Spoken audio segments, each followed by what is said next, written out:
အားလုံးပဲမင်္ဂလာပါခင်ဗျာ Anju Language ကနေကြိုဆိုပါရစေဒီနေ့မှာတော့ထိုင်းနိုင်ငံမှာအခန်းငှားမယ်ဆိုရင်ဘယ်လိုမျိုးငှားမလဲအခန်းငှားတဲ့အခါအသုံးများတဲ့စာကြောင်းအမေးဖြေစကားပြောလေးတွေကိုကျွန်တော်နဲ့အတူလေ့လာသွားမှာပဲဖြစ်ပါတယ်ခင်ဗျပထမဆုံးအနေနဲ့အခန်းငှားတာနဲ့ပတ်သက်ပြီးတော့အလွတ်ကျမှတ်ထားမယ့်စကားလုံးလေးတွေကိုပြောပြမှာပဲဖြစ်ပါတယ်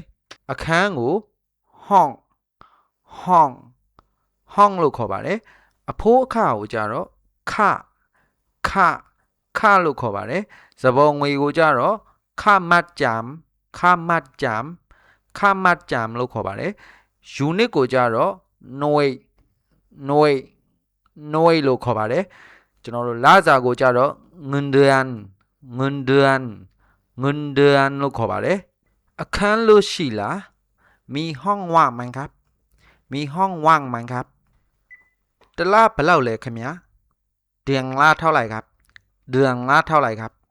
ဘယ်လိုအခန်းမျိုးရချင်ပါသလဲခင်ဗျာอยากได้ห้องแบบไหนครับအကုန်ပါတဲ့အခန်းမျိုးပါခင်ဗျာห้องที่มีทุกอย่างครับအခန်းကတလားကို3500ဘတ်ပါခင်ဗျာ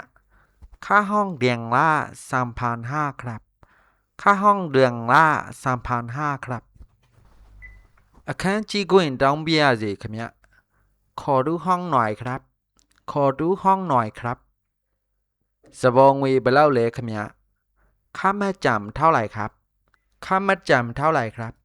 ကြိုတင်ငွေဘယ်လောက်လဲခင်ဗျค่าล่วงหน้าเท่าไหร่ครับ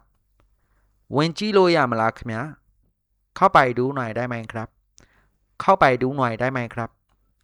ရေကမီးကတယူနစ်ဘယ်လောက်လဲခင်ဗျค่าน้ำค่าไฟหน่วยละเท่าไหร่ครับတယူနစ်4ဘတ်ပါခင်ဗျหน่วยละ10บาทครับအခုလိုမျိုးထိုင်းစာထိုင်းစကားနဲ့ပတ်သက်တဲ့အကြောင်းအရာလေးတွေကိုထပ်မံဝေမျှသွားမှာဖြစ်တဲ့အတွက်ကြောင့်ကျွန်တော်တို့ channel လေးကို like and subscribe လေးလုပ်ခဲ့ဖို့မမေ့ပါနဲ့ဦးခင်ဗျ